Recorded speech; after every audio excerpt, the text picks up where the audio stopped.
کیا آپ یقین کریں گے کہ ایک ایسا نوجوان جو نماز نہیں پڑھتا تھا، جھوٹ بولتا تھا، لوگوں کو دھمکاتا تھا اور ہر قسم کے گناہ میں ڈوبا ہوا تھا، ایک دن ایسا رویا کہ سجدے سے سر نہ اٹھا سکا؟ آخر ایسا کیا ہوا؟ کون سا واقعہ تھا جس نے ایک گناہگار نوجوان کو نیک انسان بنا دیا؟ اور کیوں اس کی کہانی سن کر آج بھی لوگ رو پڑتے ہیں؟ اس کہانی کو آخر تک ضرور سنیے گا، کیونکہ شاید اس میں آپ اور میری زندگی کے لیے بھی ایک بڑا سبق چھپا ہوا ہے۔ ایسی زبردست ویڈیو کے لیے ابھی چینل کو سبسکرائب کریں، بیل آئیکن کو لازمی دبا دیں۔ ایک شہر میں حمزہ نام کا نوجوان رہتا تھا۔ وہ شکل سے خوبصورت، طاقتور اور بے خوف تھا، لیکن اس کی عادتیں بہت خراب تھیں۔ وہ نماز نہیں پڑھتا تھا، ماں باپ کی بات نہیں سنتا تھا، رات دیر تک دوستوں کے ساتھ گھومتا پھرتا رہتا تھا، کئی بار لڑائی جھگڑوں میں بھی شامل ہو جاتا تھا۔ محلے والے اس سے خوف کھاتے تھے، جب وہ گلی سے گزرتا تو لوگ راستہ بدل لیتے۔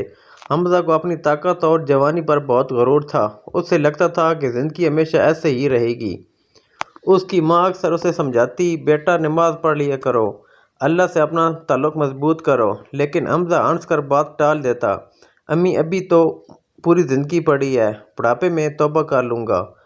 ماں خاموش ہو جاتی، لیکن دل ہی دل میں اپنے بیٹے کے لیے دعا کرتی رہتی۔ ایک رات حمزہ اپنے دوستوں کے ساتھ باہر بیٹھا تھا، وہ ہنس رہے تھے، مزاح کر رہے تھے اور وقت ضائع کر رہے تھے۔ اچانک ان کے پاس سے ایک ایمبولینس گزری، سائرن کی آواز بہت تیز تھی۔ حمزہ نے مذاق میں کہا، پتہ نہیں آج کس کی باری آ گئی ہے۔ دوست ہنسنے لگے، مگر اس سے معلوم نہیں تھا کہ زندگی اس سے بہت جلد ایک سبق دینے والی ہے۔ چند دن بعد حمزہ کا سب سے قریبی دوست عادل موٹر سائیکل پر جا رہا تھا۔ راستے میں ایک خوفناک حادثہ پیش آیا، عادل موقع پر ہی دنیا سے چلا گیا۔ یہ خبر سن کر حمزہ کے قدم تلے زمین نکل گئی۔ صبح تک جو دوست اس کے ساتھ بیٹھا ہنس رہا تھا، آج قبر میں جا چکا تھا۔ جنازے کے دن حمزہ پہلی بار قبرستان گیا۔ لوگ عادل کو قبر میں اتار رہے تھے، ہر طرف خاموشی تھی۔ مٹی کی پہلی مٹھی قبر پر پڑی تو حمزہ کے جسم پر کپ کپی دوڑ گئی۔ اس نے سوچا، کل تک یہ میرے ساتھ تھا، آج مٹی کے نیچے ہے اور ایک دن میری باری بھی آئے گی۔ یہ خیال پہلی بار اس کے دل میں خوف پیدا کر گیا ہے۔ اسی رات حمزہ سو نہ سکا، اسے بار بار قبر کا منظر یاد آتا رہا۔ اسے عادل کی ہنسی یاد آتی اور پھر اچانک قبر کا اندھیرا یاد آ جاتا۔ پہلی بار اس نے اپنے گناہوں کے بارے میں سوچنا شروع کیا۔ اگلے دن حمزہ مسجد کے قریب سے گزر رہا تھا، اذان کی آواز آ رہی تھی۔ عام دنوں میں وہ آگے بڑھ جاتا تھا، لیکن آج اس کے قدم رک گئے۔ اسے محسوس ہوا جیسے کوئی اسے بلا رہا ہو۔ وہ آہستہ آہستہ مسجد کے اندر داخل ہو گیا۔ کئی سالوں بعد اس نے نماز پڑھی۔ نماز ختم ہوئی تو اس کی آنکھوں سے آنسو بہنے لگے۔ اسے اپنی زندگی یاد آنے لگی، ماں کی نصیحتیں، جھوٹ، غلط کام، ضائع کیے ہوئے سال، سب کچھ اس کی نظروں کے سامنے آ گیا۔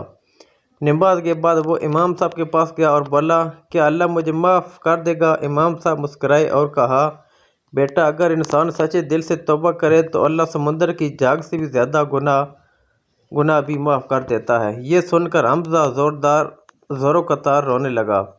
اسی دن اس نے اپنی زندگی بدلنے کا فیصلہ کر لیا۔ اس نے برے دوست چھوڑ دیے، نماز کی پابندی شروع کر دی، ماں باپ سے معافی مانگی، جن لوگوں کا دل دکھایا تھا ان سے بھی معافی مانگی۔ شروع میں لوگ حیران تھے، کچھ لوگ مذاق بھی اڑاتے تھے کہ دیکھو مولوی بن گیا ہے، لیکن حمزہ خاموش تھا۔ اسے معلوم تھا کہ وہ لوگوں کے لیے نہیں، اللہ کے لیے بدل رہا ہے۔ مہینے گزرتے گئے، پھر سال گزر گئے۔ وہی حمزہ جو کبھی محلے کا بدنام نوجوان تھا، اب مسجد کا سب سے باقاعدہ نمازی بن چکا تھا۔ لوگ اپنے بچوں کو اس کی مثال دینے لگے۔ ایک دن ایک نوجوان اس کے پاس آیا اور بولا، بھائی میری زندگی بھی گناہوں میں گزر رہی ہے، میرے لیے دعا کریں۔ حمزہ مسکرایا اور بولا، میں تم سے زیادہ گناہ گار تھا، جب اللہ نے مجھے معاف کر دیا تو تمہیں بھی اللہ پاک معاف کر دیں گے۔